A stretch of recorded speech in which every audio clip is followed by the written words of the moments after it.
Hello கண்டிங் channel people. GV Prakash அப்புறம் நம்ம சைந்தவி இவங்க 2 பேரோட மேரேஜில் பிரேக்கப் நடந்துருச்சு. டிவோர்ஸ் பண்ணிக்க போகிறாங்க. ரொம்ப காலமாகவே சண்டை போயிட்டுருக்கு. ஆனால் இப்போ திடீர்னு அவங்க கொந்தளிச்சு இதுக்கப்புறம் முடியாது, லெட்ஸ் பிரேக்கப் அப்படின்னு சொல்லி டிவோர்ஸ்க்கு பிளான் பண்ணிட்டாங்க. அது மட்டும் இல்லாமல் மியூச்சுவலாக அப்படின்னு சொல்லி சோஷியல் மீடியாவில் வதந்திகள் வந்தவாறு இந்த வகையில் எஸ் அது வதந்திகள் கிடையாது. நாங்கள் அஃப்கோர்ஸ் நாங்கள் இப்போது அஃபீஷியலாக டிவோர்ஸ் பண்ண போகிறோம். எங்களுக்குள்ளே இப்போ சண்டை இருக்க தான் செய்யுது அப்படின்னு சொல்லி ஜிவி பிரகாஷ் அவர்கள் இப்போது ஒரு அனௌன்ஸ்மெண்ட் இது பண்ணாங்க. அதை நம்மளோட சைந்தவியுமே அப்ரூவல் பண்ணி எஸ் நாங்கள் பிரிய போகிறோம் அப்படின்னு சொல்லியிருக்காங்க. ஸோ இப்போ இதுதான் சோஷியல் மீடியாவில் ரொம்பவே ஹாட் ஆஃப் த டாப்பிக்காக போயிட்டுருக்கு, ட்ரெண்டிங்காகவும் போயிட்டுருக்கு அப்படின்னு தான் சொல்லணும். அந்த வகையில் சைந்தவி அவர்கள் நம்ம ஜிவி பிரகாஷ்க்கு என்னென்னலாம் கிஃப்ட்ஸ்லாம் கொடுத்துருந்தாங்க, ஜிவி பிரகாஷ் என்னெல்லாம் அதை அக்செப்ட் பண்ணிட்டு இருந்திருக்கிறாரு அப்படின்னு சொல்லி இப்போ சோஷியல் மீடியாவில் பேச்சுக்கள் பலவாறு வரையில் போயிட்டுருக்கு. ஸோ அதை பற்றி தான் இந்த வீடியோவில் ரொம்பவே தெளிவாக டீட்டெயிலாக எக்ஸ்பிளைன் பண்ணிக்க போகிறேன். நான் பேசிட்டு கேட்க ரெடியாக இருப்பேன் நம்புகிறேன். வாங்க அவர் ட்ராவல் பண்ணிக்கலாம். முதல்ல ஒரு மிக முக்கியமான விஷயம் என்ன அப்படின்னு பார்த்தீங்கன்னா, ஜிவி பிரகாஷ் பொறுத்த வரைக்கும் அவர்கள் கிட்டத்தட்ட ரொம்ப காலமாக அவங்க ரிலேஷன்ஷிப்பில் இருந்துகிட்ருக்காங்க. எஸ் அஃப்கோர்ஸ் 11 இயர்ஸாக ரிலேஷன்ஷிப்பில் இருந்துகிட்ருக்காங்க. ரீசெண்டாக என்ன நடந்திருக்கு அப்படின்னு பார்த்தீங்கன்னா, கொஞ்ச நாள் முன்னாடி தான் அவங்களுக்கு கல்யாணம் ஆச்சு. அதாவது 2018, 19 அந்த மாதிரி விஷயத்தில் தான் அவங்களுக்கு கல்யாணம் ஆச்சு.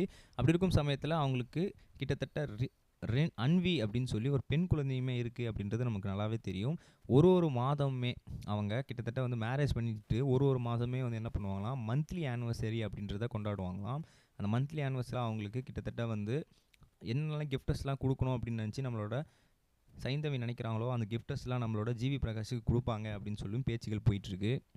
அதுவும் முதல்ல அவங்க கொடுத்த கிஃப்ட் அப்படின்னு பார்த்தீங்கன்னா, ஒரு ராமர் சீதாவோட ஃபோட்டோவை அவங்க என்ன பண்ணியிருக்காங்கன்னா வரைஞ்சி அதை ஒரு ஹார்ட்டாக கொடுத்துருக்காங்களாம். அதை இப்போ வரைக்குமே நம்மளோட ஜிவி பிரகாஷ் அவர்கள் அவரோட ஸ்டூடியோவில் வச்சுக்கிட்டு இருக்காங்க. அதை அவர் பெருமையாகவும் சொல்லியிருக்காரு. ஏன்னா எங்களுக்கு இயர்லி ஆனிவர்சரின்னு நீங்கள் கொண்டாடி பார்த்துருப்பீங்க. மாதம் மந்தீஸ்வரி அப்படின்னு சொல்லி நாங்கள் ஒரு பேர் வச்சு மாதம் அவங்க எங்களுக்கு கிஃப்ட் கொடுப்பாங்க. ஸோ அந்தளவுக்கு லவ் ரொம்ப சூப்பரான இருந்துச்சு அப்படின்ற மாதிரியும் சொல்லியிருக்காங்க. இது வரைக்கும் நான் யூஸ் பண்ணுற நிறைய பொருட்கள் எனக்கு சைந்தவி கிஃப்ட் பண்ணது மட்டுமே தான். நான் ஓனாக எதையுமே அவ்வளோ சீக்கிரம் வாங்க மாட்டேன். எனக்கு தேவையான எல்லாத்தையுமே அவள் ப்ராப்பராக சர்ப்ரைஸ் கிஃப்ட்டோடு எனக்கு ப்ரெசென்ட் பண்ணுவாங்க.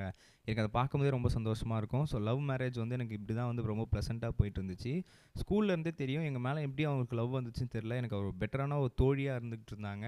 எனக்கு நல்ல ஃப்ரெண்டாக இருப்பாங்க. எனக்கு நிறைய ஃப்ரெண்டாக இருந்தாலும் இவங்ககிட்ட நான் ஒரு கம்ஃபர்டபுள் லெவல் எதுவாக இருந்தாலும் இவங்ககிட்ட ஷேர் பண்ணுறதுலாம் அந்த லெவலுக்கு எனக்கு ஃபீல் இருந்துச்சு. அதுக்கப்புறம் போக எனக்கு அப்படியே அது லவ்வாக மாறி அவங்கள நான் ப்ரப்போஸ் பண்ணி அதுக்கப்புறம் நாங்கள் மேரேஜ் பண்ணிக்கிட்டோம்.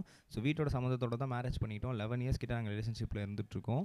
ஸோ இப்போ நாங்கள் பிரேக்கப் பண்ண போகிறோம் அப்படின்ற மாதிரியும் சொல்லியிருக்காரு. ஸோ இதுதான் social media heart of the டாபிக்காக போயிட்டுருக்கு. அவங்க நம்ம சைந்தவி நம்ம ஜிவி பிரகாஷ் கொடுத்த கிஃப்ட்லாம் நம்ம நெக்ஸ்ட் வீடியோ சொல்கிறோம் கைஸ். பாய். இது வரைக்கும் கனெக்டிங் டிவிக்கு சப்ஸ்கிரைப் பண்ணனா மறக்காமல் சப்ஸ்கிரைப் பண்ணிக்கங்க. உடனடி அப்டேட்ஸ் பெறுவதற்கு நோட்டிஃபிகேஷன் பெல்லையும் கிளிக் பண்ணிக்கங்க.